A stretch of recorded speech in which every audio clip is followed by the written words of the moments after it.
Okay, जल्दी से एक और चीज देखो। हम एक जल्दी से छोटा सा ऑब्जेक्ट बनाते हैं और इसमें हम कुछ नया देख रहे हैं। हमारे पास एक ऑब्जेक्ट है, var user_1 is equal to an object, और इसमें हमने दे दी एक आईडी 1, और यूजर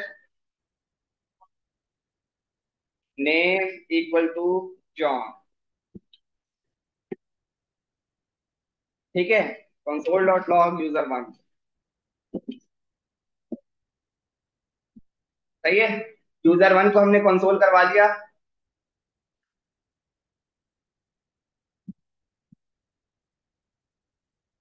रिफ्रेश करते हैं तो हमारे पास जो user1 है वो कंसोल में सक्सेसफुली आ रहा है। क्लियर है यहाँ तक?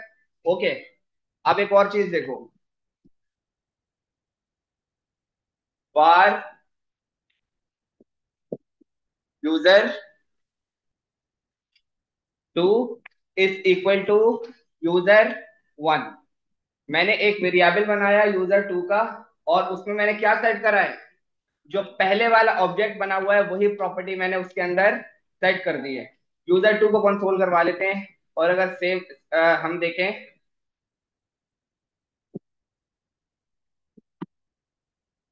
हमारे पास वही वाली चीज कंसोल में आ रही है, क्योंकि हमने क्या करा है, उसी ऑब्जेक्ट की कॉपी को हमने नीचे रख दिया है।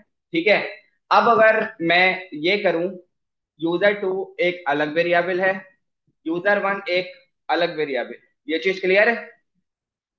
user2 डॉट आईडी कर रहा हूं तो क्या आएगा, क्या आना चाहिए, 1 हमारे पास आ रहा है।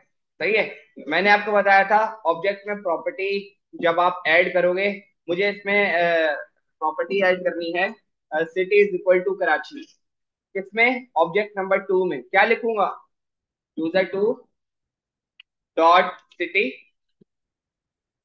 Is equal to Karachi, AARACH। ठीक है, कराची। यहां पर अब अगर हम कंसोल करवा लेते हैं user2 एंड user1, देख लो बड़े काम की चीज है। ठीक है, हमारे पास क्या आता है, user_1, user_2। सेव करते हैं और वापस आते हैं। जो ऑब्जेक्ट नंबर 1 था वहां पे भी सिटी आ गया, जबकि सिटी तो हमने user_2 में बनाया था। कंसोल 1 को करवाया है और 2 को भी करवाया है, और प्रॉपर्टी कहाँ रखी है, 2 में रखी है। क्या? इक्वल नहीं है, उस ऑब्जेक्ट को मैंने क्या करा,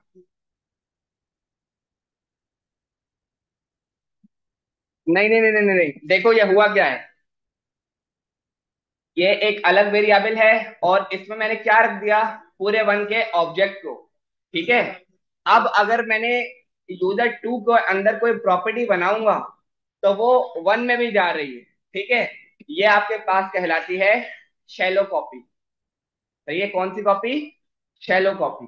सही है, अब अगर मैं ये चाह रहा हूं कि यार इसके अंदर मैं कुछ ऐसा करूं कि जो प्रॉपर्टी में ऑब्जेक्ट नंबर 2 में दूं वो 2 में रहे, जो 1 में दूं वो 1 में रहे। अच्छा, 1 में जो दूंगा वो 2 में लाजमी आएगा, क्योंकि हमने पूरे ऑब्जेक्ट को कॉपी करवा कर वहां रखा हुआ। सही है, लेकिन जो मैं 2 में देना चाह रहा हूँ वो सिर्फ 2 में रहे, 1 में ना रहे। इसके लिए हमारे पास एडवांस जावास्क्रिप्ट का टॉपिक है, हम उसको जब कवर करेंगे तो हम इसको देखेंगे। यहां तक चीजें क्लियर है? सही है, एक चीज थोड़ी सी और क्लियर करके देख लेते हैं। आपके पास ज्यादातर मोस्ट ऑफ द टाइम जब हम आगे आगे जाते जाएंगे तो आपके पास जो डेटा होगा वो किस तरीके का होगा। ठीक है, हमेशा आपके पास most of the time array of objects होगा। एक एरे ऑफ ऑब्जेक्ट बना के देख लेते हैं, उसको भी आप देख लो हम किस तरह बनाते हैं। var यूजर, एक डमी डेटा बना रहे हैं यूजर लिस्ट का, is equal to an array. ठीक है, एरे को हमने ओपन करा, और यहां पर मैंने एक ऑब्जेक्ट बना दिया, कौन सा वाला, ये करके मैंने एक ऑब्जेक्ट बना दिया। ठीक है, ID and a user name. Object में एरे में जब भी आप दूसरी प्रॉपर्टी देते हो तो क्या लगाते हो, कॉमा, कॉमा लगा दिया, और इसी को मैंने कॉपी करके 2 3 4, ठीक है, 4 यूजर बना दिए। 2, इसकी वैल्यू हम कर देते हैं मिट, आईडी नंबर 3, और इसकी वैल्यू हम कर देते हैं एंड्रयू। और नंबर 4, इसकी वैल्यू हम कर देते हैं मार्क। ठीक है।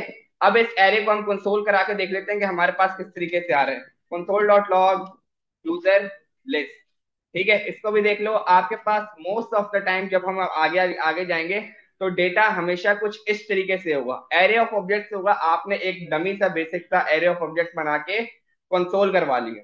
सही है, ये हो गया। अब अगर हम इसको मजीद, मैं चाह रहा हूँ सिर्फ इसके यूजर नेम रेंडर हो, सिर्फ यूजर नेम रेंडर हो, वो भी देख लेते हैं वो किस तरह करते हैं। मैं इस पे लूप चलाता हूँ, और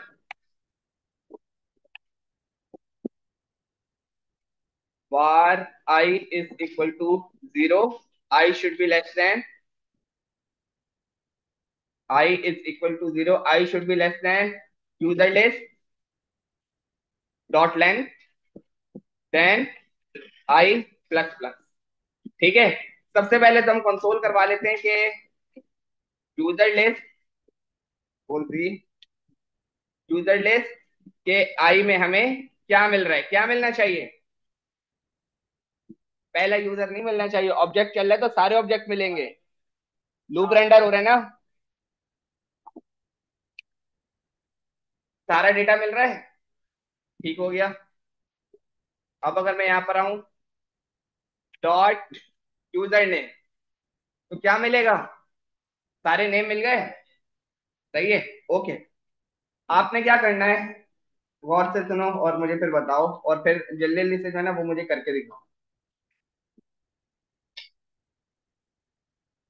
यहाँ पर एक इनपुट फील्ड है, सही है, उसमें लिखा हुआ होगा ऐड यूजर, और नीचे एक बटन होगा उसमें लिखा हुआ होगा ऐड यूजर। इनपुट फील्ड में लिखा जॉन, ऐड क्लिक किया तो वो एक एरे में चला जाए और एरे कंसोल में आ रहा हो। डॉम से कोई काम नहीं है, कोई क्रिएट श्रिएट एलिमेंट, कोई रिमूव शिमूव, कुछ नहीं, यहां से कुछ देख ही नहीं रहे। क्लिक करूं, यूजर एरे वाले कंसोल में आ जाए ऑब्जेक्ट के साथ। ठीक है, लाइक आपने यहाँ पे लिखा, मैं यहाँ पे जल्दी से अगर एक इनपुट फील्ड बना दूं,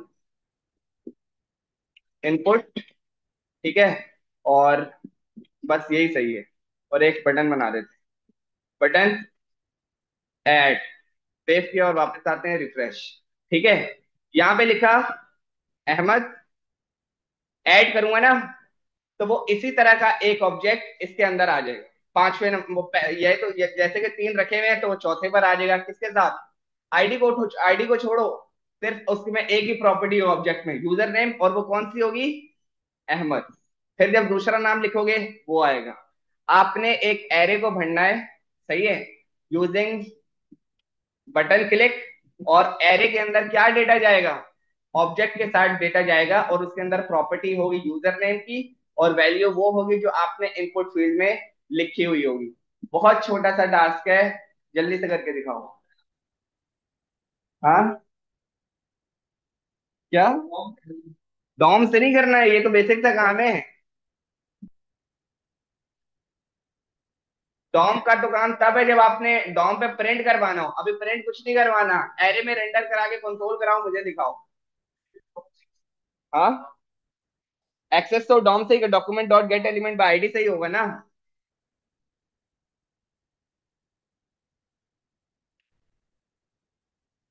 हाँ, सही। हाँ हाँ, तुम भी।